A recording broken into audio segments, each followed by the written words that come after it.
नमस्कार साथियों, समाधान के YouTube चैनल पर एक बार फिर से आप सभी का स्वागत है। और आज के इस विशेष कार्यक्रम में हम लोगों के साथ मुकेश हंसराज जी हैं और यहाँ पे तमाम दर्शक जितने मौजूद हैं सभी का बहुत बहुत स्वागत है एक बार फिर से। और आज का जो कार्यक्रम है वो उसका नाम ही रूबरू है। आप इससे पहले भी वाकिफ़ हो चुके हैं। रूबरू कार्यक्रम में हम लोग एक विशेष व्यक्तित्व के परख वाले इंसान को बुलाते हैं, जहाँ बहुत सी ऐसी चीज़ों की बातें होती है, जहाँ आप कोई कविकार से मिलते हैं, जहाँ कोई एक ऐसे कलाकार से मिलते हैं जो समाज के लिए एक बेहतर सोच रखता हो। ऐसे में हम लोग रूबरू कार्यक्रम को आगे ले जाने का एक प्रयास कर रहे हैं। और इस विशेष कार्यक्रम में आज हम लोगों के साथ फिर से एक बार फिर से आपका बहुत बहुत स्वागत है मुकेश हंसराज जी। और हम चाहते हैं कि सबसे पहले हम इस कार्यक्रम को आगे ले जाने से पहले सबसे पहले हम चाहते हैं कि अभी वर्तमान में जो देश की हालात है शहीदों के प्रति, हम चाहते हैं कि शहीदों के सम्मान में अगर आपके द्वारा कुछ दो शब्द अगर हो जाए, उसके बाद हम लोग आगे कार्यक्रम को लेकर चलेंगे। बिल्कुल। एक कहानी है और उस कहानी में एक कविता भी है जी। एक घर में एक चिट्ठी आती है कि आपका पति देश की आन बान के खातिर, देश की मर्यादा के खातिर वो सरहद में लड़ते लड़ते शहीद हो गए। तो ये संदेश सुनना और उसके पति को ये यकीन ना होना कि ऐसा कुछ हुआ हो, वो सोचती है कि ये झूठ है, मिथ्या है, ऐसा कुछ हो ही नहीं सकता। तो वो कैसे जीती है, उसी चीज को मैं इस कविता के माध्यम से आप सभी दर्शकों को बताना चाहता हूँ। वो कहती है कि तेरे होने की उम्मीद ने मुझे जीना सिखा दिया और पल भर जो ठहरे यहाँ जमाना भुला दिया। है नूर तेरे चेहरे में आज भी, है नूर तेरे चेहरे में आज भी, उसी नूर ने मुझे हंसना सिखा दिया। तेरे होने की उम्मीद ने मुझे जीना सिखा दिया। क्या बात है। प्यार तो तुझे इसी मिट्टी से था, प्यार तो तुझे इसी मिट्टी से था, इसी बहाने तू सरहद पार चला गया। तू ना आया पर उड़ती हुई धूल ये तेरा पैगाम लाया है। आज ना जाने बरसों बाद ये कैसा तूफान लाया है। क्या बात है। ये हवाएं गुजरी होंगी कभी उन पत्थरों से जिसे तकिया बनाकर तू खूब सोया करता था। वाह। आज इन्हीं हवाओं की मौज ने मुझे चलना सिखा दिया।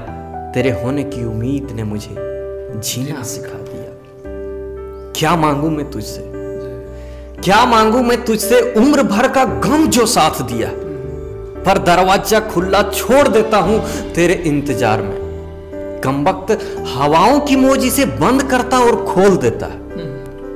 अब तो तेरे तस्वीर को संग लिए देख रहा हूं, तू मुझ में और मैं तुझ में, दोनों को एक में रहना सिखा दिया। तेरे होने की उम्मीद ने मुझे जीना सिखा दिया। पल भर जो ठहरे यहाँ जमाना भुला दिया। क्या बात है। बहुत बढ़िया, बहुत अच्छी कविता है और सभी दर्शक भी गदगद हैं। और ये तो शहीदों के सम्मान में आपने जो दो लाइनें प्रस्तुत की है वो वाकई में बहुत ही अच्छी बात है। और सबसे पहले और हम एक चीज़ जानना चाहेंगे आपसे मुकेश हंसराज जी की, आपके अंदर जो ये कवि का भावना है ये कैसे आया आपके अंदर, और सबसे पहले आपने कहाँ ये कार्यक्रम प्रस्तुत किया था दर्शकों के साथ? ये तो मैं जब दिल्ली में था तो मैं उस समय लिखना स्टार्ट किया था। और मैं महिंद्रा इंस्टीट्यूट जो दिल्ली का है, फिर मैं वहाँ पे परफॉर्म किया था। अच्छा। तो अगर आप चाहे तो मैं उनकी उन 4 पंक्तियों को मैं आपके दर्शक को सुना सकता हूँ। जी जरूर जरूर। जो पहली आपने कविता लिखी थी अपने से। जी बिल्कुल, मैं सुनाता हूँ। वो था कि खिलौना। जैसे कि आज के समाज में आप देखते होंगे कि किसी का ब्रेकअप हो जाता है तो वो सोचता है कि मेरी जिंदगी ही खत्म हो गई, लेकिन ऐसा नहीं है। कोई ना कोई है जो आपका इंतजार बहुत ही बेसब्री से कर रहा है। तो उसी चीज को मैं इसमें लिखा हूं। मैं कहता हूं कि खिलौना टूटता है तो टूट जाने दे, खिलौना टूटता है तो टूट जाने दे, नया मिल जाएगा। हंसता रहता हूं, सोचता हूं एक दिन नया मकाम मिल जाएगा। भागता हूं हवा के साथ इस कदर कि उसका पता मिल जाएगा। छोड़ खाली घर को बाहर निकल, कोई नई चांद सा चेहरा मिल जाएगा। क्या बात है। और बहुत बहुत सुंदर तरीके से आप पंक्तियों को सजाते हैं, ये भावनाएं आपके अंदर जागती है। तो ऐसा लगता है जैसे कि कहीं ना कहीं उसमें एक निस्वार्थ एक भाव छुपा होता है, क्योंकि जब भी कवि किसी चीज़ को देखता है तो उसमें इतनी गहराइयाँ छुपी होती है कि कोई भी चीज़ को हम अक्सर देखते हैं कि जितने भी कविकार हुए हैं उसमें कहीं ना कहीं एक अध्यात्म शक्ति भी प्रवर्तित होती दिखती है हमेशा, और देखा भी जाता है। और वो कोई भी चीज़ को देखते हैं तो एक अपनी कविताओं में ऐसे ढाल देते हैं, ऐसी प्रेरणा भी दे देते हैं जहाँ एक अजीब सा एक अनुभव भी प्राप्त होता है। वैसे में अगर हम शुरुआत करें अगर अपने जीवन की, तो कहीं ना कहीं बचपन से हमारी शुरुआत होती है, हमारे जन्म से शुरुआत होती है। तो बचपन को लेकर अगर आपके दिमाग में, आपके दिलों में अगर इसमें कुछ कविताएं अगर गूंज रही हो तो हमारे यहाँ पे जितने दर्शक हैं उनको सुना दें। बिल्कुल, बचपन का जो पीरियड होता है बहुत ही ग्लोरियस पीरियड होता है, और इस पे मैं कविता भी लिखा था और मैं आपको सुनाता भी हूँ कि मुझे बहुत याद आता है जब मेरा बचपन मुझे बुलाता है, वो लड़खड़ाते पैरों से चलना और चलते चलते गिर जाना, वो हंसना हंसकर फिर रोना और रोते रोते चुप हो जाना, फूलों को देख मुस्कुराना और उसी मुस्कुराहट में खो जाना, रात में तारों को गिनना और गिनते गिनते भूल जाना, दादी की लोरी को सुनना और सुनते सुनते सो जाना। ये सब मुझे बहुत याद आता है जब मेरा बचपन मुझे बुलाता है। क्या बात है। वो बारिश के बूंदों में भीगना और बस यूं ही भीगे रह जाना, वो मिट्टी के घरौंदे को बनाना बनाकर फिर मिटाना, वो गिल्ली डंडे का खेलना और खेल कर घर देर से आना, तभी पापा का कहना कि बेटा पढ़ लो और माँ का कहना कि बेटा पहले कुछ खा लो। अपने हाथों से खाना खिलाना और उनके आंखों में आंसू आ जाना, ये सब मुझे बहुत याद आता है जब मेरा बचपन मुझे बुलाता है। क्या बात है। अब थोड़ा चेंज हो गया है, अब हम लोग एक फूल को भी देखते हैं तो उस खूबसूरती से नहीं देख पाते हैं जैसा कि एक बच्चा देखता है, एक कवि भी देखता है। हाँ, जो एक कवि भी देखता है। तो आगे लिखे हैं कि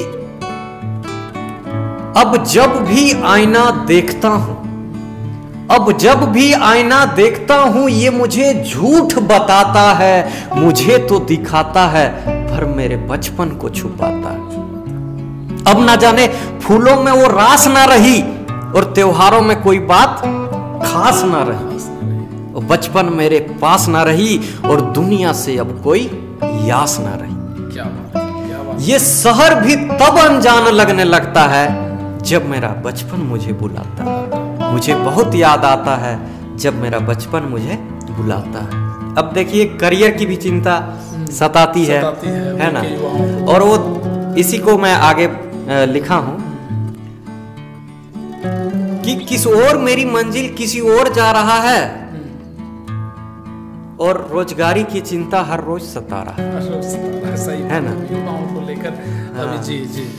दिन में ढूंढता हूं मुस्कुराने की वजह तो रात सपनों में ढल जाता है, हर दिन हर घड़ी हर पहर जब गुजर जाता है तभी मुझे बहुत याद आता है जब मेरा बचपन मुझे बुलाता है। अब मेरी बचपना खोई है तो मैं उसे ढूंढूंगा, तो अपनी खोई हुई बचपना को कभी मंदिरों कभी मस्जिदों तो कभी गलियों और चौबारों में ढूंढता हूं। एक दिन बचपन आता है और मुझसे कहता है कि छू लो आसमां को जमी की तलाश न कर और जी ले जिंदगी खुशी की तलाश न कर, मिल जाएगी तेरी खोई हुई बचपना एक दिन, बस यूं ही मुस्कुराते रह, मुस्कुराने की वजह की तलाश न। क्या बात है। तभी मुझे बहुत याद आता है जब मेरा बचपन मुझे बुलाता है। 4 पंक्तियां जो मैं इस कविता की आखिरी है, मैं उसको सुनाता हूं कि मुकेश हंसराज जब बंद दरवाजा खोल बाहर देखता है तो दिन महीने सालों को नए रूप में बदलते देखता है। ये बारिश अपने संग संग सावन के झूलों को सजाती है तो ये सर्दी दादी की लोरी की आग सेक जाती है, तो ये गर्मी मां की शीतल छांव की याद दिलाती है। तभी मुझे बहुत याद आता है जब मेरा बचपन मुझे बुलाता है। जी, क्या बात है, क्या बात है। बहुत ही सुंदर तरीके से आपने इसको सजाया है, और सच में अगर बचपन की जो बात आपने अभी रखी है वो सच में हम भी बचपन में खो गए थे जब आप बता रहे थे, और बहुत अच्छा लग रहा था। और आप अभी बात कर रहे थे युवाओं के रोज़गार के लिए भी आपका एक लाइन आया था। हम चाहते हैं कि कुछ युवाओं के बेरोज़गारी का, चूँकि आज आलम जो है हमारे पूरे देश में वो बहुत है और हम देखते भी हैं बहुत बेरोज़गारी है। ऐसे में अगर बेरोज़गारी के लिए आपके दिलो दिमाग में अगर कुछ है तो दर्शकों को सुनाओ। बेरोज़गारी पे एक शायर है और मैं वो सुनाता हूँ कि हम बेरोजगार क्या हुए, हम बेरोजगार क्या हुए, सारे जमाने को खबर हो गई।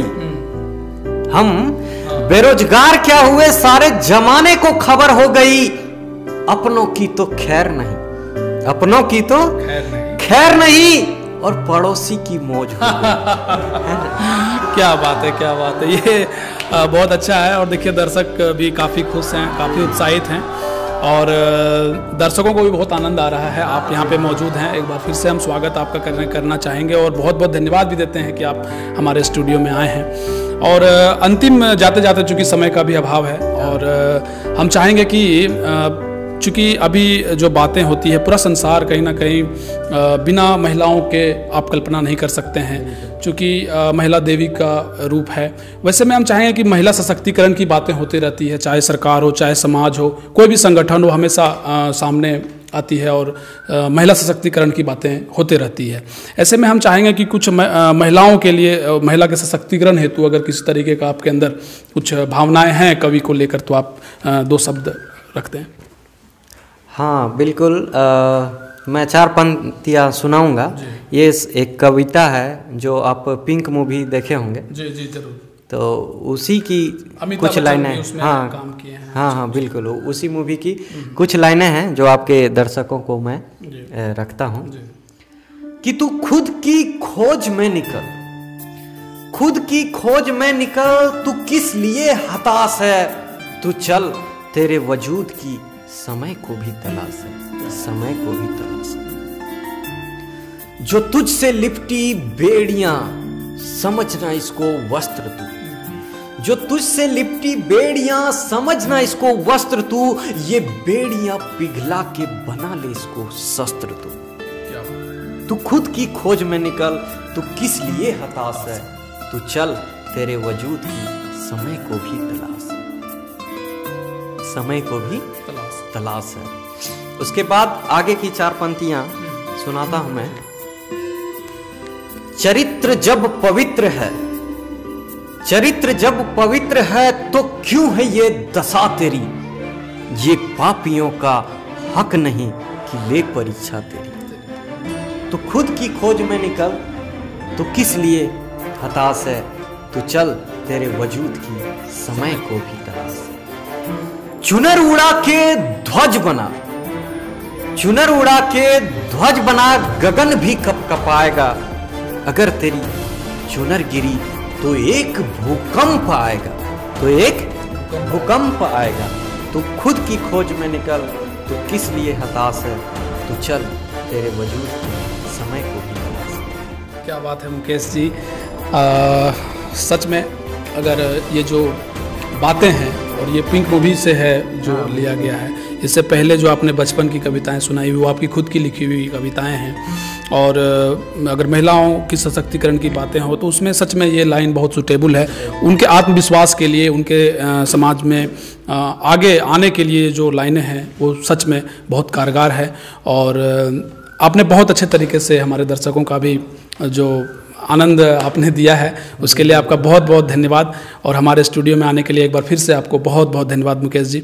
हम चाहेंगे कि आप ऐसे ही हमारे स्टूडियो में बार बार आते रहें दर्शकों के मनोरंजन के लिए, क्योंकि आपसे जब मिलते हैं तो एक आत्मविश्वास भी लोगों को और साथ में हमारी टीम को भी मिलता है, क्योंकि आपकी कविताओं में सच में एक प्रेरणा है, आत्मविश्वास को भी हमेशा बढ़ाने का एक बहुत अच्छा नायाब तरीका आपने ढूंढ निकाला है और बहुत अच्छा लगा। और आपसे आपका एक चैनल भी, आप हमारे दर्शकों को अपने चैनल के बारे में भी अगर बताना चाहेंगे तो बता सकते हैं। जी, हमारा एक यूट्यूब चैनल भी है जिसका नाम है खुद की सही पहचान। वहाँ पे आप हमारी लिखी हुई बहुत सारी कविताएं आप सुन सकते हैं। आप चैनल को सब्सक्राइब भी कर सकते हैं। जी, हम उसके सब्सक्राइबर भी हैं। जी बिल्कुल, तो आप भी सुन सकते हैं। और साथ ही साथ समाधान के इस पूरे टीम को और आप सभी दर्शकों को मैं बहुत बहुत धन्यवाद देता हूं कि आपने मुझे इस पात्र समझा और आपने यहाँ पे बुलाया। और इस समाधान के भी यूट्यूब चैनल को आप दूर दूर तक ले जाएं और इसे शेयर करें और सब्सक्राइब करें और आनंद लेते रहें। इसी के साथ ही आज का ये कार्यक्रम लगता है जी अब समाप्ति की ओर है। और सभी दर्शकों को एक बार फिर से बहुत बहुत धन्यवाद। आप सभी का बहुत बहुत शुक्रिया।